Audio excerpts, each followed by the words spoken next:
පැය 24ක් නිදි නැතිව හිටියොත් ශරීරයට වෙන්නේ මොකද්ද? ඔයා කවදා හරි විභාගයකට පාඩම් කරන්න හරි රෑ වැඩමුරයක් නිසා හරි මුළු රැයක්ම නිදි නැතිව ඉඳලා තියනවද? හැබැයි ඔයා දන්නවද පැය 24ක් නිදි නැතිව ඉන්න එක ඔයාගේ මොළයට කොයි වගේ බලපෑමක් කරනවද කියලා?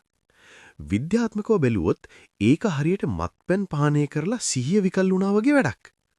අද අපි බලමු පැය 24ක් නිදි වැරීම නිසා ඔයාගේ ඇඟ ඇතුලේ වෙන දේවල් මොනවද කියලා. පැය 16ක් පහු වෙනකොට ඔයාගේ ශරීරයේ ක්‍රියාකාරීත්වය අඩපණ වෙන්න පටන් ගන්නවා. ඔයාගේ අවධානය අඩු වෙනවා, ඇස් බොඳ වෙනවා වගේ දැනෙන්න පුළුවන්. පැය 8ක් විතර යනකොට ඔයාගේ මානසික මට්ටම හරියට රුධිරයේ ඇල්කොහොල් ප්‍රතිශතය 0.05ක් තියෙන කෙනෙක්ගේ වගේ වෙනවා. ඒ කියන්නේ ඔයා දැන් ඉන්නේ සාමාන්‍ය සිහියෙන් නෙවෙයි. පැය 20ක් විතර වෙනකොට මයික්‍රෝ ස්ලීප්ස් කියන තත්ත්වය ඇති වෙනවා. ඒ කියන්නේ ඔයාටත් නොදැනීම තත්පර කිහිපයකට ඔයාගේ මොළය ඔෆ් වෙලා යනවා.